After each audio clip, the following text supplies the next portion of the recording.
انت يا ولد. يا اخو. خد يا ولد. يا بخو. ازيك؟ ايه اخبارك؟ الحمد لله والله. بدك وبعدين بجوز اختك ده. ماله؟ ماله؟ امال اختك ما انت شايفهاش في البيت هاجار؟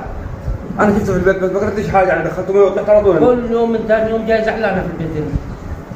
اقول لك قوم يا عمي خلينا نوصل للدين شوفوه ماله بتقول لي مخنوق قال معهوش يكلم حد وبس.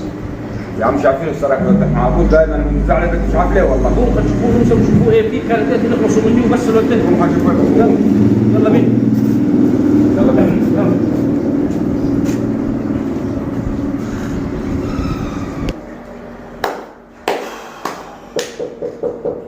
ايوه ايوه.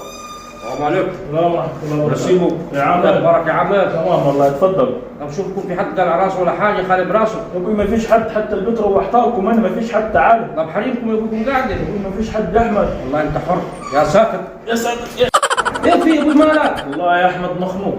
ايه مخلوق دي يعني اسم وبعدين يعني؟ ها؟ وبعدين يعني؟ والله مخنوق ابو اخوك. طب مش يقول لك ابو السبب مخروج من ليه؟ والله علي ديون والعملية ما فيش فلوس زي ما انت عارف. الواحد يعلم بحالته ربنا. يا عم ده انت المفروض تكون اكتر واحد فينا مبسوط. ليه يا احمد؟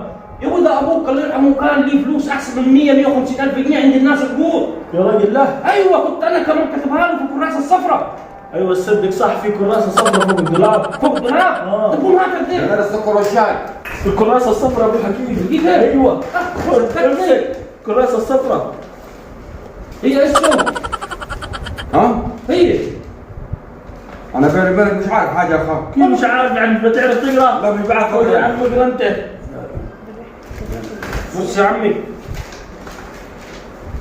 الله ده فوق ال 150 الف جنيه يعني. صح يا اخو؟ الحاج عوض ايوه. 300 جنيه. الله اكبر. الحاج خيري ايوه. 500 جنيه. خير ببلاش ده اخو. خير ببلاش. الحاج خيري ابو حسن 600 جنيه ولف السكر. الصلاة على النبي.